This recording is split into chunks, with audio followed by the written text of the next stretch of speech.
तो दोस्तों, मूवी का स्टार्ट होता है और हम एक शहर को देखते हैं जिसकी हालत काफी खराब होती है क्योंकि पूरा शहर तबाह हो चुका था और यहाँ पर कोई भी इंसान दिखाई नहीं दे रहा था। यानी कि वो पूरा शहर बिल्कुल वीरान था क्योंकि असल में इस पूरे शहर में एक काफी खतरनाक रेडिएशन फैली हुई है और इस रेडिएशन में सारे लोग मारे गए और जितने भी लोग सर्वाइवर हैं, यानी कि जो भी अभी तक जिंदा बचे हैं, वो बड़ी मुश्किल से अपनी जिंदगी गुजार रहे हैं। अगले सीन में हम एना नाम की एक लड़की को देखते हैं जो एक प्रोटेक्टिव सूट पहनकर शहर जाती है। कुछ जरूरी सामान लेने के बाद वो अपने घर जाने के लिए निकल पड़ती है, लेकिन जैसे ही वो अपने घर के पास पहुंचती है तो वो फौरन ही अपने सूट को निकाल देती है क्योंकि असल में एना जहां पर रह रही थी वो जगह पहाड़ों और जंगल से घिरा होने की वजह से बिल्कुल सेफ थी। लेकिन घर आने के बाद एना अच्छे से नहाती है और खुद को पूरी तरह से साफ करती है ताकि अगर उसकी बॉडी पर कोई रेडिएशन हो भी तो वो ना रहे।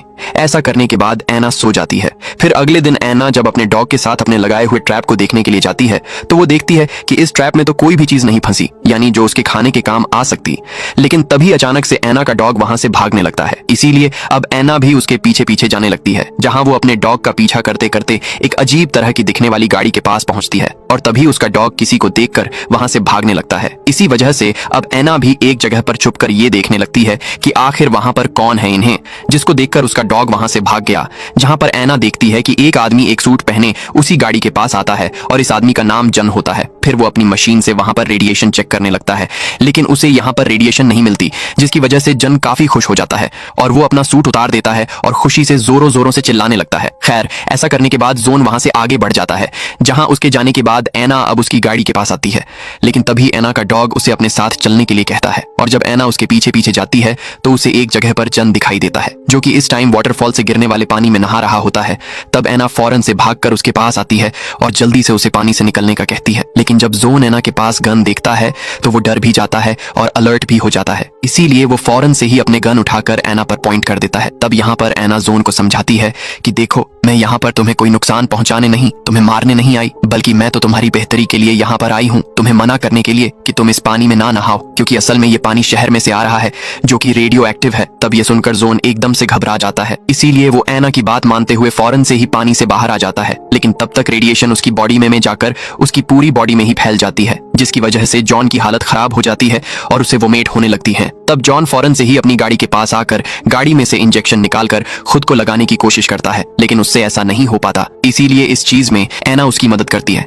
फिर वो जॉन को अपने घर के पास लाकर उस पर पानी डालकर उसे अच्छे से साफ कर देती है। ऐसा करने के बाद वो जोन को घर के अंदर ले आती, जहां जोन की तबीयत अभी भी काफी खराब होती है। अगले दिन एना जोन के लिए उसकी दवाई लाकर उसे दे देती है, लेकिन इसके बावजूद भी उसकी तबीयत ठीक नहीं होती, बल्कि उसकी हालत तो देखते ही देखते खराब होती जा रही। लेकिन इसके बावजूद भी एना उसका काफी ख्याल रखती है, उसकी अच्छे से देखभाल करती है। और फिर रात को जब एना जन को देखने के लिए आती है तो वो देखती है कि जॉन को तो काफी तेज बुखार है और वो तड़प रहा होता है। इसी वजह से अब बहना उसे ठंडे पानी की पट्टियां करती है, लेकिन इसके बावजूद भी जब अगले दिन उसकी तबीयत ठीक नहीं होती, उसको होश नहीं आता, तो इस वजह से एना काफी परेशान हो जाती है और वो सच्चे दिल से जोन की हेल्थ के लिए प्रे करती है, जहां अब एना की दुआ कबूल भी हो जाती है क्योंकि अब देखते ही देखते जन की तबीयत ठीक होने लगती है। फिर शाम को जब एना घर के बाहर बैठकर जोन से बातें कर रही होती है तो तब एना जॉन को एक फोटो एल्बम दिखाती है जिसमें एना के भाई की पिक्चर होती है। साथ ही एना जॉन को बताती है कि असल में मैं यहाँ पर अपनी फादर और अपने भाई के साथ रहती थी, लेकिन रेडिएशन की वजह से मेरे फादर की मौत हो गई। लेकिन फिर एक दिन जब मेरा भाई जरूरत का सामान लेने गया तो तब से वो वापस नहीं आया। उसका कुछ भी अता पता नहीं है कि वो कहां पर है, वो जिंदा भी है, ठीक भी है या फिर नहीं। अब ये सुनकर जॉन भी काफी दुखी हो जाता है और वो बड़ी गौर से एना को देखने लगता है। फिर अगले दिन जब एना खेती कर होती है तो तब जोन उसके पास आकर उससे सवाल करता है कि तुम्हारे पास तो ट्रैक्टर है, तो फिर तुम उसका इस्तेमाल क्यों नहीं करती, ऐसे खेती क्यों कर रही हो। ये सुनकर एना कहती है कि ट्रैक्टर चलाने के लिए हमें फ्यूल चाहिए जो कि हमारे पास नहीं है। तब ये सुनकर जन कहता है कि यहाँ से कुछ ही दूरी पर एक गैस स्टेशन है, हम वहां जाकर फ्यूल ले आएंगे, लेकिन वहां पर काम करने वाला कोई वर्कर नहीं है। ये सुनकर जोन उससे कहता है कि तुम इतने टाइम से यहाँ पर रह रही हो, तुम फिर भी फ्यूल हासिल ना कर सकी। तब ये सुनकर एना उसे कहती है कि तुम फिक्र मत करो, मैं बहुत जल्दी फ्यूल कहीं ना कहीं से ले आऊंगी। इसीलिए अब बैना जाती है और फ्यूल ले आती है और उस फ्यूल को वो कैन में भर लेती है। अब बैना को ऐसा करता हुआ दूर से जोन देख रहा होता है। घर आने के बाद एना काफी खुश होती है और वो जोन का शुक्रिया अदा करते हुए उससे कहती है कि अकेली रहते रहते मेरे जहन से ये बात ही निकल गई कि मैं वहां पर खुद जाकर भी तो फ्यूल निकाल सकती हूँ। जिस पर जन कहता है कि हाँ, अकेली रहने से ऐसा ही फील होता है हमें, क्योंकि मैं भी पिछले काफी टाइम से एक बंकर में रहा करता था। मैं भी वहां तुम्हारी तरह बिल्कुल अकेला रहा करता था, जहां मुझे ऐसा लगता था कि मेरी जिंदगी तो गुजर ही नहीं रही, एक जगह पर ठहर गई हो, जैसे असल में मैं एक इंजीनियर हूँ। इसीलिए तब मैंने ये बात सोच ली कि चाहे मैं मर ही क्यों ना जाऊं, लेकिन मैं बंगर से बाहर जाकर रहूंगा, आजादी की जिंदगी गुजार। इसीलिए मैंने खुद ही अपने लिए वो अजीब सी गाड़ी बनाई और वो सूट बनाया। अगले दिन हम ऐना को देखते हैं जो कि मछली पकड़ रही होती है, जहां वो एक मछली को पकड़ भी लेती है जिसे बाद में पकाकर वो जोन के साथ खाती है और एंजॉय करती है। जहां पर ऐना जोन को बताती है कि पहले मेरे पास जनरेटर था लेकिन अब तो वो चलता नहीं, वो तो कब का खराब हो गया। तब ये सुनकर फौरन जोन उस जनरेटर को चेक करने के लिए जाता है, जहां वो उसे ठीक करने की कोशिश भी करता है लेकिन वो नाकामयाब रहता है, उससे जनरेटर ठीक नहीं होता। इसीलिए अब वो ऐना के साथ वाटरफॉल के पास आता है, जहां उसके दिमाग में एक आइडिया आता है और वो ऐना से कहता है कि हमें लकड़ियों का एक व्हील बनाना होगा, एक काफी बड़ा व्हील, जिससे जैसे ही इस वाटरफॉल का पानी उसम गिरेगा तो वैसे ही वो व्हील घूमने लगेगा, जिससे होगा ये कि जनरेटर ऑन हो जाएगा। जोन का ये आइडिया ऐना को भी काफी पसंद आता है और वो काफी खुश हो जाती है। इसीलिए अब ये दोनों घर आकर लकड़ियों का बंदोबस्त करने का सोचने लगते हैं। यहाँ जोन ऐना से कहता है कि हम चर्च को तोड़कर इसकी लकड़ियों से एक काफी बड़ा व्हील बना सकते हैं जितना कि हम चाहते हैं, लेकिन ऐना उसे ऐसा करने के लिए मना कर देती है, क्योंकि जब वो अकेली थी, यानी जब उसका अकेलापन था, तब उसका सहारा सिर्फ और सिर्फ ये एक चर्च ही था। तब यहाँ पर जोन ऐना को समझाता है और कहता है कि अगर तुम दिल से प्रे करोगी तो तब तो तुम्हें चर्च जाने की जरूरत भी नहीं पड़ेगी। लेकिन इसके बावजूद भी अब ऐना को बुरा न लगे, तो इसीलिए वो जनरेटर को ठीक करने के बारे में सोचना बंद कर देता है, जहां बाद में ऐना चली जाती है खेती करने के लिए। अब जॉन एक वीरान पड़ी हुई सुपरमार्केट में आ जाता है, जहां पर उसे शराब की कुछ बॉटल्स मिलती हैं, जिनको जोन वहीं पर ही बैठकर पीने लगता है। और जब ऐना वहां पर आती है तो तब जन उसको देखकर ज्यादा ड्रिंक करने लगता है और बहुत ज्यादा नशे में हो जाता है। इसीलिए ऐना जैसे तैसे करके जॉन को घर ले आती है, जहां जॉन ऐना पर काफी चिल्लाने भी लगता है, जिस वजह से ऐना उदास होकर नाराज होकर वहां से चली जाती है।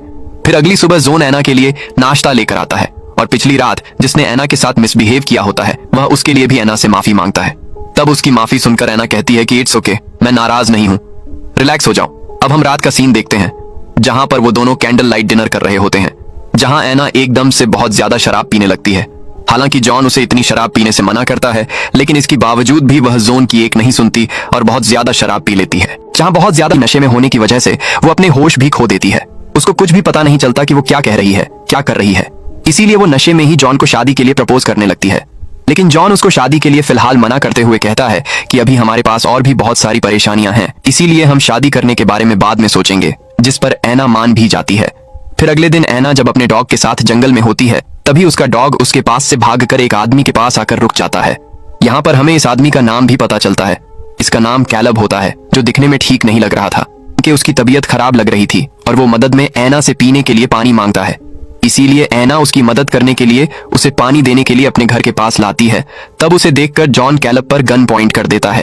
तब ऐना उसे समझाती हुए कहती है कि रुक जाओ, तुम इसको शूट मत करना, ये हमसे कुछ नहीं चाहता, इसको बस पानी चाहिए। इसीलिए अब ऐना कैलब की हेल्प करते हुए उसको पीने के लिए पानी देती है। यहाँ पर कैलब उनको बताता है कि मैं यहाँ पर कुछ दूरी पर बनी एक केव में अपने साथियों के साथ रह रहा था, लेकिन रेडिएशन की वजह से मेरे सारे साथी मारे गए, इसीलिए अपनी जान बचाने के लिए मैं वहां से भाग गया। तो इसी वजह से क्या कुछ दिनों के लिए मैं भी आप लोगों के साथ रह सकता हूँ? तब इस पर जोन उसे घर के बाहर रहने की परमिशन दे देता है। तब इस बात पर ऐना जोन से कहती है कि हमें कैलब को घर के अंदर ही रख लेना चाहिए, इसीलिए अब वो कैलब को भी घर के अंदर ले आती है। फिर इसके बाद जब ये तीनों खाना खा रहे होते हैं तो यहाँ पर कैलब जन से सवाल करता है कि आखिर तुम इस तरफ कैसे आए थे? तब ये सुनकर जन कहता है कि असल में मैं नॉर्थ की तरफ जा रहा था, लेकिन तभी वहां से भागते हुए एक लड़का आया जिसकी उम्र काफी कम थी और उसकी हालत भी काफी खराब लग रही थी। वो लड़का मुझसे मेरा खाना चुराने की कोशिश कर रहा था, लेकिन रेडिएशन का शिकार होने की वजह से कुछ ही देर में उसकी हालत काफी खराब हो गई, जिसके बाद मैं उसे वहीं पर ही छोड़कर इस तरफ आ गया। खाना खाने के बाद ऐना कैलब को उसका रूम दिखाती है। तब ये देखकर जन ऐना को समझाता है कि तुम क्या कर रही हो, अभी तुम उसके बारे में कुछ भी नहीं जानती, इसी वजह से तुम्हारे लिए ये बेहतर होगा कि तुम उससे दूर ही रहो। तब ये सुनकर ऐना कहती है, जोन तुम क्या कह रहे हो? तुम मुझ पर शक कर रहे हो? और हाँ, अब तुम मुझे ये बताओ कि तुमने मुझे उस लड़के के बारे में क्यों नहीं बताया, पहले इन्हीं जो रेडिएशन से इफेक्टेड था, जिसको तुम अकेला छोड़कर यहाँ तक आ गए। ये सुनकर जॉन कहता है कि ऐना मैं तुम्हें बताना चाहता था, लेकिन मेरी हिम्मत ही नहीं हुई तुम्हें कुछ बताने की, क्योंकि वो जो बात है शायद उसको तुम सुन नहीं पाती। ये सुनकर ऐना उदास होते हुए कहती है, मैंने तो अपने फादर को खो दिया और साथ ही मेरा भाई भी गायब हो गया, तो इसीलिए फैमिली को खो देने की वजह से मुझ में अब बहुत हिम्मत आ चुकी है, मैं सुन लेती। तब उसकी ये बात सुनकर जोनू से सब कुछ बता ही देता है कि वो लड़का असल में कोई और नहीं बल्कि तुम्हारा भाई ही था, जिसको मैंने शूट करके मार दिया। तब ये जानकर ऐना एकदम से काफी दुखी हो जाती है और रोने लगती है। तब ये देखकर जॉन उससे माफी मांगता है, जहां इस बार भी ऐना बेचारी उसको माफ कर देती है। अगले दिन जॉन कैलब के साथ जंगल में जाता है शिकार करने के लिए, जहां वो लोग एक ऑस्ट्रिच का शिकार करके उसे घर ले आते हैं, जहां रात में वो उस ऑस्ट्रिच को पकाकर डिनर करते हैं और यहाँ फिर से वो दोबारा उसी वल को बनाने की बातें करने लगते हैं। तब यहाँ पर कैलब जन से कहता है कि वेल बनाने के लिए हम चर्च को नहीं तोड़ सकते और ना ही हमें ऐसा करना चाहिए, क्योंकि प्रे करने के लिए चर्च एक काफी अच्छी जगह है। इसीलिए हमें उसे किसी भी किस्म का कोई भी नुकसान पहुंचाना नहीं चाहिए। लेकिन यहाँ पर इस बार एना जोन से कहती है कि तुम्हें जो ठीक लग रहा है तुम वैसा कर लो, मैं तुम्हारे हर काम में तुम्हारा साथ दूंगी, पूरा साथ। तब उसकी आवाज सुनकर जन चर्च को तोड़ने के लिए मान जाता है और फिर अगले ही दिन वो तीनों चर्च को तोड़कर उसे व्हील बनाने में लग जाते। अब देखते ही देखते एना और कैलब एक दूसरे के क्लोज्ड होते जा रहे थे, यानी वो दोनों एक दूसरे के काफी करीब होते जा रहे थे। और ये देखकर जन को तो बिल्कुल भी अच्छा नहीं लगता, उसे काफी बुरा लगता है। इसीलिए वो एना को अपने पास बुलाकर उसे समझाता है कि तुम जो कर रही हो मुझे उससे बुरा नहीं लग रहा, क्योंकि ये तुम्हारी जिंदगी है, तुम्हें पूरा इख्तियार है और इसी वजह से तुम्हारा ये हक भी है कि तुम जिसके साथ चाहो उसके साथ रह सकती हो, यानी चाहे तो मेरे साथ या फिर कैलब के साथ। तब यह सुनकर एना कहती है कि जॉन तुम गलत सोच रहे हो, ऐसा कुछ भी नहीं है। इतना कहने के बाद एना रोती हुए वहां से चली जाती है। अगले दिन हम देखते हैं कि उनका आधा व्हील बनकर तैयार हो जाता है। इसीलिए इस चीज की खुशी में रात को वो सभी कैंडल लाइट डिनर करते हैं, जहां फिर वो तीनों एंजॉय करने के लिए तालाब के पास आ जाते हैं, जहां वो तीनों तालाब में जाकर एक गेम खेलते हैं जिसमें कैलब एक बोतल को पानी के नीचे फेंक देता है, जहां अब वो दोनों इनकेना और जॉन बारी बारी उस बोतल को ढूंढेंगे। इसीलिए अब पहले उस बोतल को ढूंढने के लिए जाता है जॉन, लेकिन उसे वो बोतल वहां पर नहीं मिलती, जिसके बाद अब एना जाती है बोतल को ढूंढने के लिए, जहां थोड़ी ही देर में एना पानी से बाहर आकर कहती है कि मुझे बोतल मिल गई है, लेकिन वो बोतल मेरे हाथ में नहीं लगी, बल्कि वो मेरे हाथ से छूट गई। लेकिन एना की इस बात पर कैलब को बिल्कुल भी यकीन नहीं होता, इसीलिए वो बोतल को चेक करने के लिए एना के साथ पानी में नीचे जाता है। तब ये देखकर वे फिर से जॉन को बुरा लगता है। इसलिए जब वो दोनों पानी से बाहर आते हैं तो जॉन एना से कहता है कि अब मैं तैयार हूँ शादी करने के लिए, अब हमें शादी कर लेनी चाहिए। इसीलिए अब वो दोनों डिस्कशन करने के लिए रूम में जाते हैं, लेकिन शराब पीने की वजह से जॉन इतना ड्रंक हो जाता है कि वो सो जाता है। तब ये देखकर एना को बिल्कुल भी अच्छा नहीं लगता, इसीलिए वो कैलब के पास जाकर उसके साथ टाइम गुजारती है। इसके बाद हम अगली सुबह का सीन देखते हैं, जहाँ पर एना नाश्ते के टेबल पर बैठी होती है। जी हाँ, तभी उसके साथ में कैलब आके बैठ जाता है, जिसे देखकर एक बार फिर से जॉन को बुरा लगता है, लेकिन इस बार उसे कुछ गड़बड़ लगती है। लेकिन हम देखते हैं कि एना यहाँ पर नहीं बैठती और वह खुद ही वहां से चली जाती है। इसके बाद जॉन और कैलब वल बनाने के आखिरी काम को करने के लिए चले जाते हैं, जहां रास्ते में जॉन कैलब से कहता है कि तुम्हारे आने से मैं और एना एक दूसरे के काफी करीब आ गए, इसीलिए तुम्हारे आने का बहुत बहुत शुक्रिया। ये सुनकर कैले हंसते हुए जॉन से कहता है, जॉन तुमसे झूठ बोला नहीं जाता और झूठ बोलते हुए तुम अच्छे नहीं लगते, पकड़े जाते हो। असल में बात तो ये है कि तुम तो यह चाह रहे हो कि मैं तो यहाँ पर कभी आता ही ना। और अब ये सुनकर जॉन उसकी बात का जवाब नहीं देता। खैर, इसके बाद अब वो दोनों वल बनाने के लिए चले जाते हैं और अब जाकर उनका वल बनकर पूरी तरह से तैयार हो जाता है और अपनी मेहनत को पूरा होता देखकर वो दोनों ही काफी खुश हो जाते हैं। लेकिन जब कैलब सूट पहनकर रस्सी के सहारे ऊपर आ रहा होता है तो तभी अचानक से उसका पांव स्लिप हो जाता है, जिस पर जन रस्सी पकड़कर उसको बचा लेता है। लेकिन अब जब दूसरी बार कैलब का पांव फिसलता है तब दोनों यहाँ पर एक दूसरे की आंखों में आंखें डालकर देखते हैं। यहाँ पर कैलब जॉन की आंखों में अपने लिए नफरत देखता है और वो फौरन समझ जाता है कि अब की बार जॉन मुझे नहीं बचाएगा, जिसके बाद ये सीन यहीं पे कट हो जाता है। अब इसके बाद जॉन अकेला ही घर वापस आता है, जहां पर एना उसके सामने ये रिवील करती है कि कल रात मुझसे एक काफी बड़ी गलती हो गई। मैं शराब के नशे में होने की वजह से अपने होश में नहीं थी, इसीलिए मैंने कैलब के साथ टाइम स्पेंड किया, तो तुम मुझे माफ कर दो जन। तब ये सुनकर जन एना से कहता है कि एना कोई बात नहीं, मैंने तुम्हें माफ किया, रिलैक्स हो जाओ। और कैलब तो मेरा सूट लेकर यहाँ से जा चुका है और इतने दिन हमारे साथ रहने की वजह से वो हमारा शुक्रिया अदा करके गया है। लेकिन यह सुनकर एना घबरा जाती है, उसे जॉन पर शक होने लगता है, इसीलिए वो फौरन से बाहर आकर देखने लगती है, लेकिन उसे यहाँ पर कोई भी दिखाई नहीं देता, जिस पर एना एकदम काफी दुखी हो जाती है। लेकिन अब उसे यहाँ पर जॉन पर शक हो जाता है, यानी कि शायद जॉन ने ही कैलब को कुछ कर दिया होगा। और अब इसी तरह उदासी में वो कुछ और दिन गुजार देती है। फिर कुछ दिन के बाद उसके घर में लाइट आ जाती है, क्योंकि उसके घर की वायरिंग को जो ने जनरेटर से जोड़ दिया था और बाद में जनरेटर को उस व्हील की मदद से चला दिया गया। और अब ये देखकर एना काफी खुश हो जाती है। फिर अगले दिन वो कुछ सामान लेने के लिए अपने घर के स्टोर में आती है, जहां उसे एक पियानो दिखाई देता है, जो कि असल में पहले चर्च में हुआ करता था। लेकिन चर्च को तोड़ने के बाद जॉन ने इस पियानो को यहाँ पर रख दिया और अब उस पियानो को एना बजाने लगती है। तब इतनी ही देर में जॉन भी यहाँ पर आ जाता है, लेकिन अब एना जिस नजर से जॉन को देख रही होती है, उसे देखकर हम ये अंदाजा लगाते हैं कि एना को सब कुछ पता चल गया है, यानी कि जॉन ने ही कैलब को मारा है और साथ ही अब उसका जॉन पर से ट्रस्ट भी उठ गया है। जिसके बाद एना इसी दुख में उदास होते हुए पियानो बजाने लगती है, जहां इस पियानो को जॉन भी सुन रहा होता है।